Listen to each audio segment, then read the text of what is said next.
সংসদে 10 বছরের বিদ্যুৎ ও জ্বালানির পরিকল্পনা তুলে ধরা হবে বলে জানিয়েছেন প্রধানমন্ত্রী তারেক রহমান। কক্সবাজার সফর শেষে দুপুরে চট্টগ্রামের বাঁশখালীতে এক সমাবেশে তিনি অভিযোগ করেন, কিছু মানুষ বিদ্যুৎ ও জ্বালানি নিয়ে বিভ্রান্তি সৃষ্টি করছে। প্রধানমন্ত্রী বলেন, দেশি বিদেশি বিনিয়োগকারীদের উৎসাহিত করতে হলে দেশে বিশৃঙ্খলা থাকলে চলবে না। যারা শান্তি শৃঙ্খলা নষ্ট করতে চায় তাদের বিষয়ে সতর্ক থাকার আহ্বান জানান প্রধানমন্ত্রী। নির্বাচনে জয়ী হয়ে দায়িত্ব নেওয়ার পর চট্টগ্রামের বাঁশখালীতে প্রধানমন্ত্রী তারেক রহমানের প্রথম রাষ্ট্রীয় সফর। দুপুর 1টার পর হেলিকপ্টার যোগে ভাটছড়া ইউনিয়নে সমাবেশে পৌঁছান তিনি। এ সময় হাত নাড়িয়ে নেতাকর্মী ও জনগণকে শুভেচ্ছা জানান প্রধানমন্ত্রী। প্রধানমন্ত্রী তারেক রহমান বলেন, মহেশখালী থেকে মিরসরাই পর্যন্ত সমুদ্র সম্পদ ব্যবহার করা হবে। আরো বলেন, শিল্প কারখানা সৃষ্টি করতে চায়না বিনিয়োগ করছে। প্রতিশ্রুতি দেন, কর্মসংস্থান বাড়াতে মানুষের পাশে থাকবে সরকার। চায়নাকে আমরা একটি বিরাট বড় জায়গা দিয়েছি।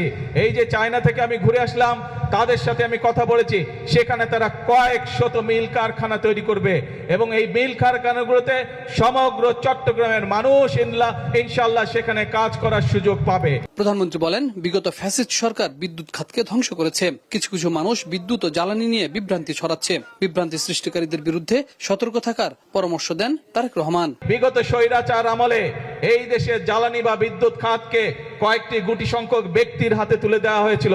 তাদের স্বার্থ হাসিলের জন্য বিভিন্ন পরিকল্পনা গ্রহণ করা হয়েছিল, যা এই দেশের মানুষের পক্ষে নয়।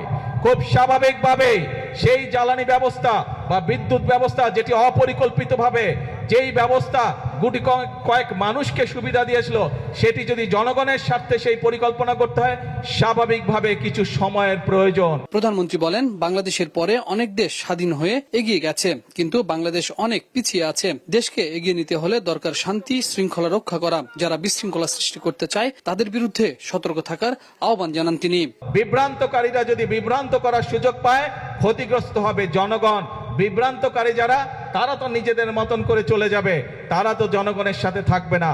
সেই জন্য প্রিয় ভাই বোনেরা, আজকে আমাদেরকে সিদ্ধান্ত নিতে হবে, আজকে বাংলাদেশের মানুষকে সিদ্ধান্ত নিতে হবে যে আমরা কি আমাদের দেশকে এগিয়ে নিয়ে যাব, নাকি আমরা ঝগড়া ফ্যাসাদে লিপ্ত থাকব, নাকি আমরা বিভ্রান্তকারীদের সাথে থাকব। এই ব্যাপারে আমাদেরকে সিদ্ধান্ত নিতে হবে। এ সময় বিশেষ চাহিদা সম্পন্ন 10 জনকে অর্থ সহায়তা দেন প্রধানমন্ত্রী। বন্যায় ক্ষতিগ্রস্ত 100 মানুষকে ঘর উপহার সহ ত্রাণ সহায়তা প্রদান করেন তিনি। এর আগে মাতারবাড়ি গভীর সমুদ্র বন্দর ও বিদ্যুৎ কেন্দ্র পরিদর্শন করেন প্রধানমন্ত্রী তারেক রহমান।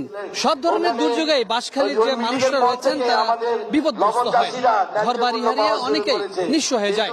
প্রধানমন্ত্রী তারেক রহমান এখানে এসে নেতাকর্মীদের উদ্দেশ্যে এবং জনগণকে বললেন, আগামীতে সরকার তাদের পাশে থাকবে।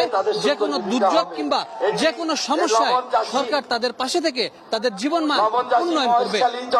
Habib Rahman, one news, Banshkhali, Chittagong.